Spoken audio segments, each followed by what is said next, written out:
Pag-usapan natin to, si JJ Helterbrand ay isa sa pinakakilalang ex-PBA player mula sa Koponan ng Ginebra. Sa kanyang panahon sa liga, minsan din silang dumating sa napakaraming drama. Kasama siya sa panahon na tagtuyot ang kampeonato sa Koponan niya na Ginebra. Sa kanilang palitan na question, nasabi ni JJ Helterbrand na mas magandang maglaro dati sa panahon niya dahil walang nakakaalam kung sino ang papasok sa finals. Bawat komperensya, ultimo ang nasa ilalim ay umaabot patungo sa finals. Halimbawa na dito ay ang 2008 F21 kung saan umabot pa ng Game 7 ang kanilang tunggalian. Nasabi pa ni JJ nung panahon nila balanse at may thrill. Ito ang kanilang naging usapan kasama ang iba pang ex-PBA players. Ano yung, ako kasi, for me tapos tinatanong din nila, maganda ba sa PBA yung may mga farm team? So kayo, as a former PBA player, si Macmac of course nasa likod, JJ, maganda ba na may farm team sa PBA? Ikaw, Gax?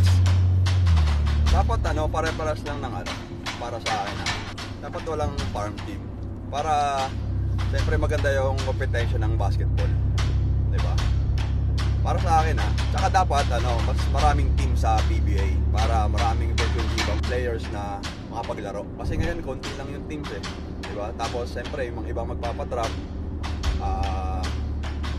madadrap nga sila pero hindi sila nakakalaro, di ba? Kasi puno yung team sa PBA ngayon. So para sa akin sana madagdagan yung yung team sa PBA sila, pero hindi nakaka-sign. Ayun din yung diba? Mike, pag nagsasalita siya, yan ang trabaho mo. Parang yun, parang nagiging parang unfair sa ibang team kung yung mga companies sa team na yun meron silang farm team. So, kawawa naman yung mga independent na team na walang sister team, mga ganun, diba? Kaya para sa akin hindi maganda na merong farm team sa PBA kasi parang sa isang season parang alam mo na kung sino magsasampion. Di ba? Parang wala nang thrill. Pag magaling na yung sa player na yan, sige, dalhin mo na dun sa natin. Correct. Sa parang mother team parang ganun, di ba? Itong Helterbrand galing sa Ginebra. Number 1 team in terms of in terms of crowd. Siyempre, si Ginebra lang talaga nakakapuno. Si JJ hindi isa lang yung pinaglaruan niyang team Hindi siya so, siyempre ikaw, gusto mo puno yung pinaglalaruan mo, di ba? Yeah, of course. I agree with yung sabi ni KJ tsaka ni Gax. Wala nang thrill kasi yung PBA. Hindi katulad dati yung time tayo naglalaro, even before. Patay. Dati, yung Air 21 pumasok pa na finals, di ba? Ngayon, alam mo kung sino papasok sa finals. 4 lang yan. Alam nyo na yan kung sino. Ginebra, San Miguel, Token Tex, Magnolia. Usually, that's the 4, di ba? Yung top 4 na team na malakas Kawawa naman yung mga yung mga teams na Kia? May Kia pa ba? Mahindra? Tira firma na. Ayun, Tira Firma, yung mga Blackwater, yung mga teams na ganun na hindi nga pumapasok sa quarterfinals. Ito ang question ko.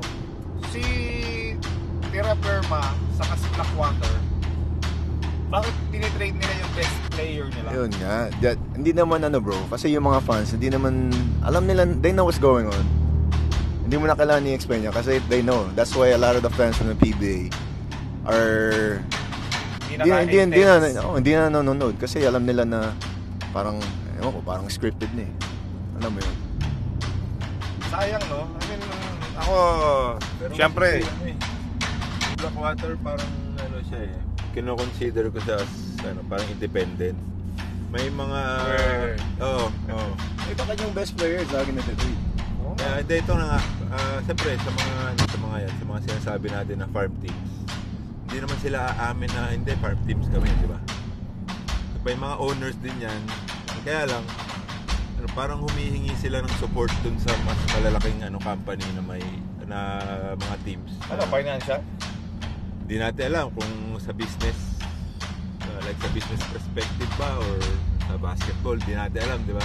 Kaya minsan mas madalas na napagbibigyan like dun sa sa particular na team na yun na may favor.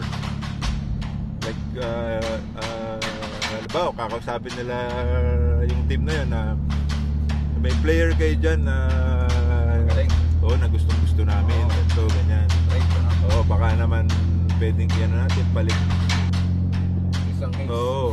Kaya nangyayari na lagi doon may favor, meron silang